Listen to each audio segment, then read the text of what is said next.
10 p.m. on the West Coast, 1 p.m. on the East Coast. This is Live with the Guy. Today we are talking Nikki Haley. She returns. She actually redeems herself. This is somebody I consider to be an absolute warmonger, not a true populist of the MAGA wing of the party, but a Republican in name only, a true rhino. But she has an absolutely amazing clip where she demolishes Tim Walz. Next, we're going to go into a love letter from Donald Trump to none other than Mark Cuban. Mark Cuban's somebody who used to like Donald Trump, and I've always wondered why he didn't like him in the end. And I guess I found out today why, and we're going to share that love letter with you guys. Next, we're going to go in the dock workers strike. The dock workers strike has a lot of moving parts right now. You're having Kamala Harris endorsing the strike, the striking dock workers, even though there's a hurricane where these people need supplies, and this could be a major conflict of interest. And then we have Ivanka Trump delivering Starlink to flood victims. After that, we're going to go into a story that was a little bit harder to find, and that was Justin Trudeau's corruption. It's shutting down Canadian Parliament, which is an absolutely groundbreaking story. The fact that I couldn't find it in Canadian media because Trudeau's controlling Canadian media, I had to look to Al Jazeera and then True North to uncover this story. So we're going to share that, and illegal immigration coming from the Canadian border.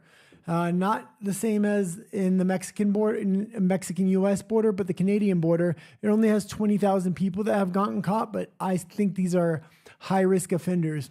Anyway, let's start with the Nikki Haley, Tim Walz clip.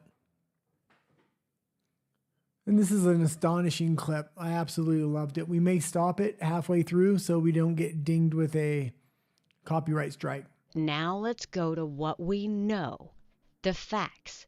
Not that he's nice, not that he'd be great to talk to in the grocery store, but the facts.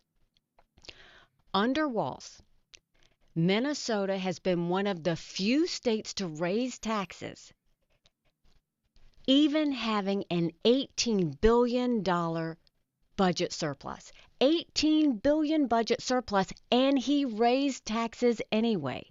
Minnesota has the fifth highest top income tax rate in the country. 9.85%. Imagine paying 10% on your income.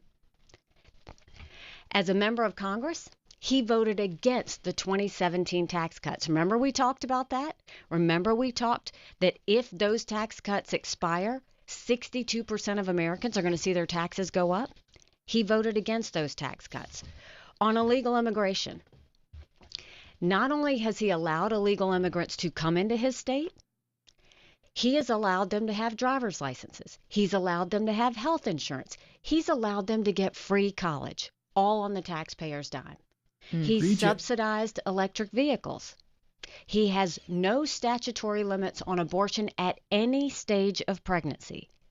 We know, regardless of what side of that debate you're on, abortion up until the time of birth is something that most Americans can't stomach.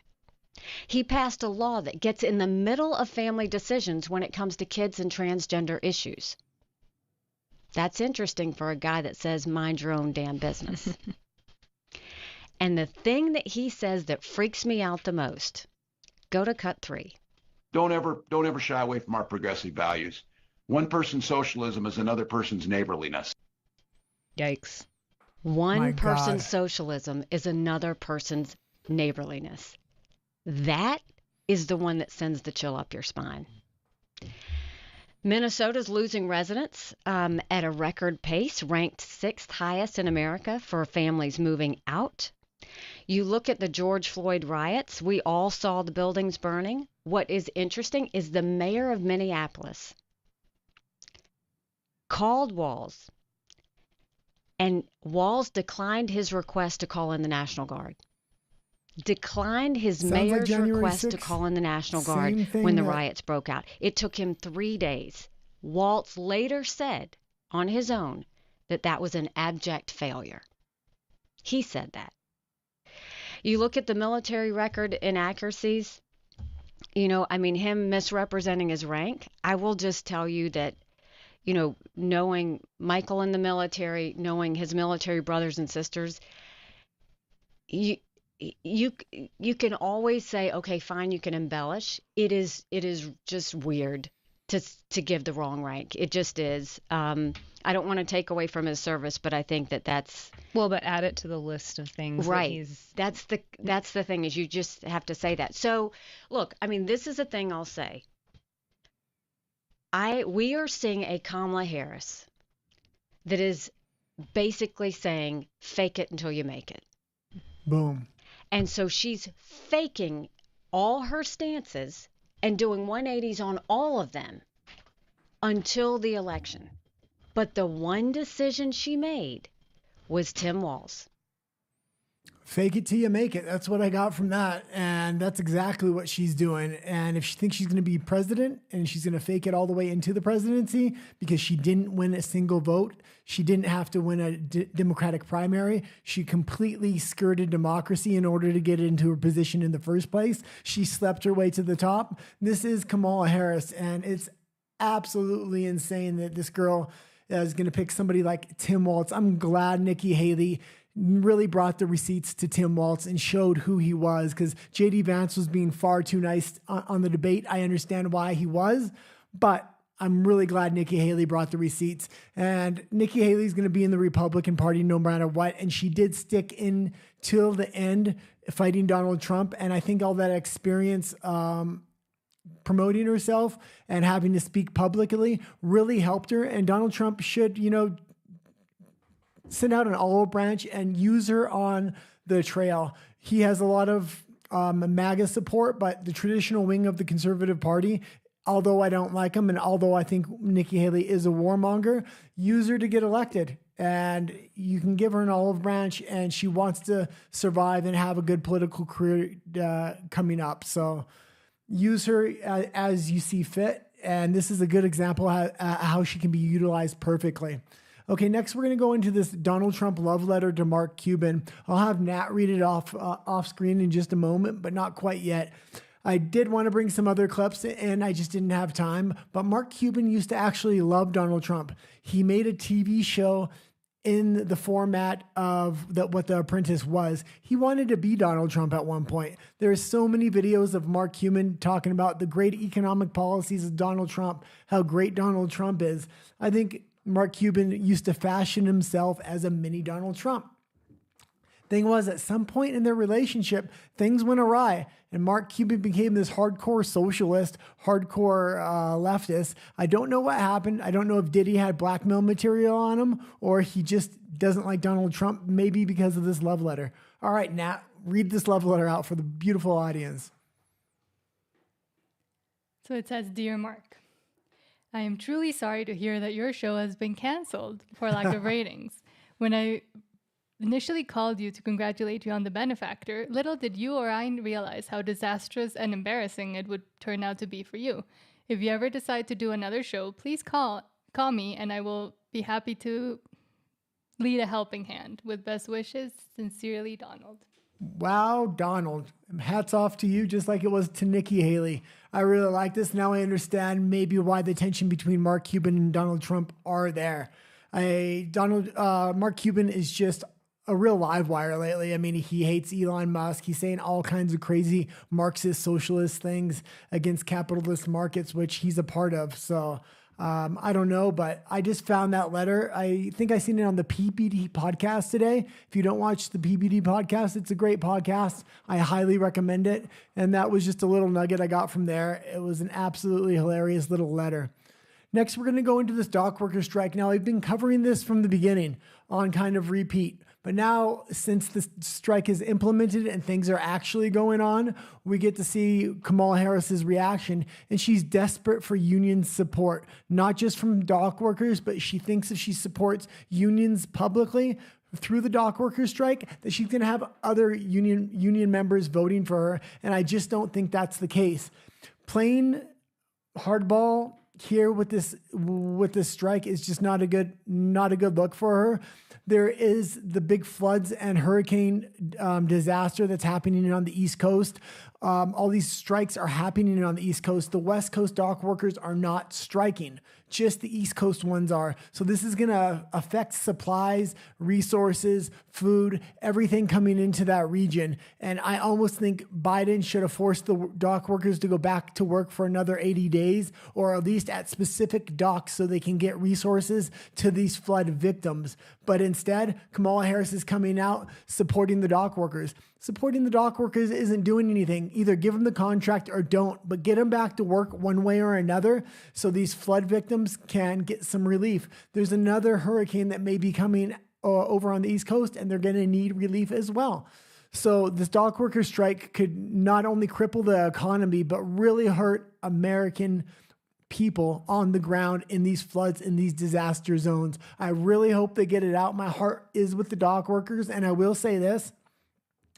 I originally thought this was just about automation, and I think that has a big part of it. The dock workers don't want to automate the docks. But number two, they want a 77% increase. And I thought that was a lot at the time. But reading more into it, they're just asking for their fair share. What do I mean by their fair share? The dock workers on the West Coast make 77% more than the East Coast dock workers. So they just want the equivalency of what the West Coast dock workers are getting. So that 77% increase in pay is not as ridiculous as I first thought. So I really hope the dock workers get what they want, and our hearts go out to them. The next story we're going to go into is Ivanka Trump. I've been talking a little bit about Elon Musk trying to get Starlink out to the people in these flood zones and in this hurricane disaster relief.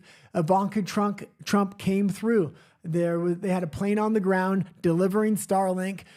Elon Musk has specially set these Starlinks so they're free of charge in whoever's hands they get into. So there is no monthly fee or anything like that. So if you're wondering if your family members are still alive, if they can get a Starlink into their hands, you're going to have some communication with them. Also, the aid workers are going to have communication on the ground. So it's just absolutely good to see Elon Musk coming through and Ivanka Trump delivering these Starlinks. I think we have a clip at the bottom of the article, maybe. That looks like a private jet. I would guess that's maybe Ivanka Trump's jet. I don't know, but it's good to see they're getting these into the hands of the people on the ground who need them. I couldn't get 20 of them on the flight because, bro.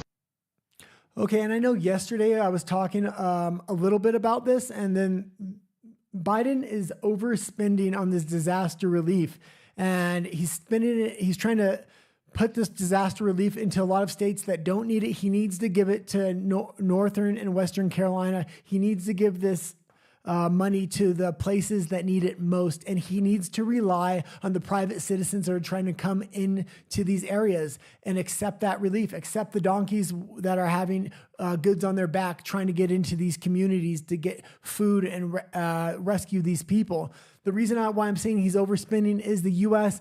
May be expecting another hurricane soon. And if that happens, the head of FEMA has already said they're not going to have enough money. Where are they going to get this money? Because they already spent it all in this disaster.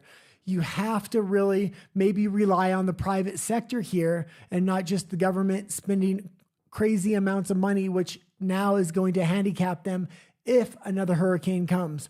But and I guess that's it for that story.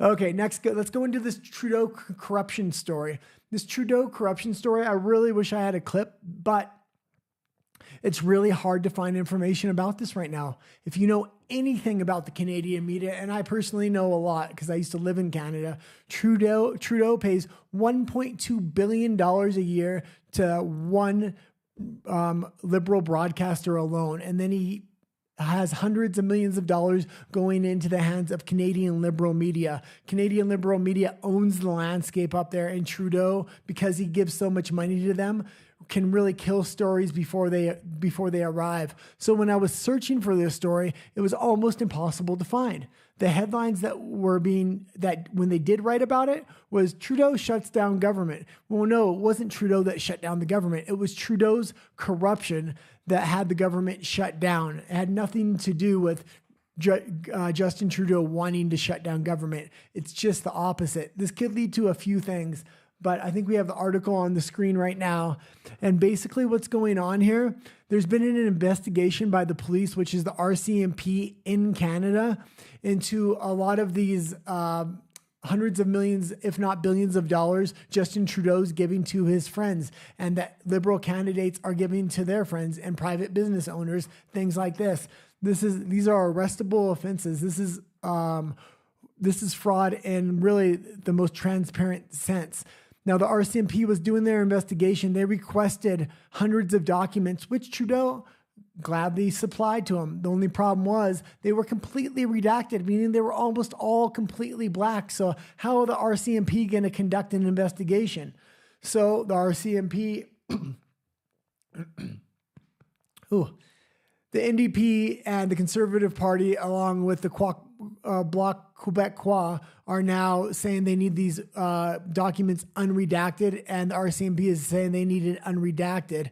The Speaker of the House has now shut down the Liberal side of Parliament, saying nothing will be done until these documents are given over. So now Trudeau has three options. He can either unredact the documents and give them over to the RCMP, which will cause major prosecutions, probably of not only him, but other Liberal MPs. The second thing is he cannot redact the documents. But if he doesn't redact the documents, this means he can have no business going forward in Parliament. And he has a bunch of bills that he needs to go forward if he wants to change his polling numbers.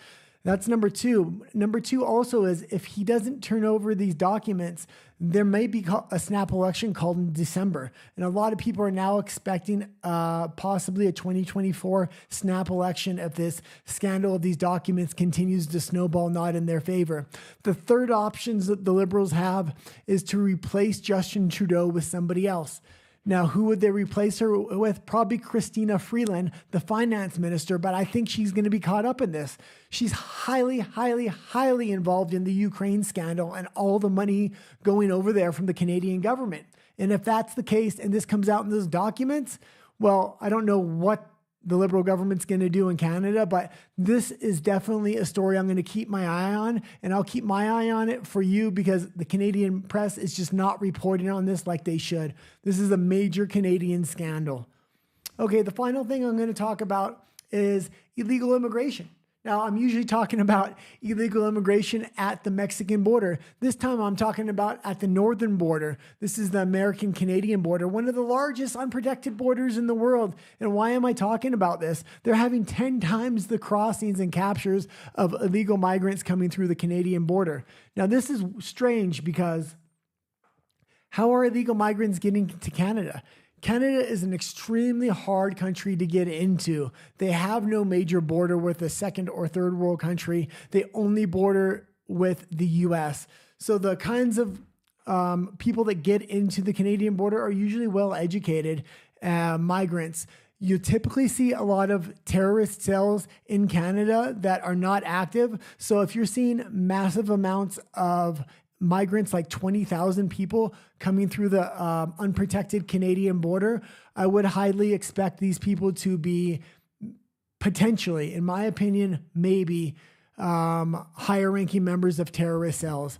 It's much easier if you can get into Canada than to then cross the Canadian border than it is the Mexican border. That being said, you say, why is it easier to cross the Canadian border? Because it's unprotected, meaning there'll be no registration of you entering America.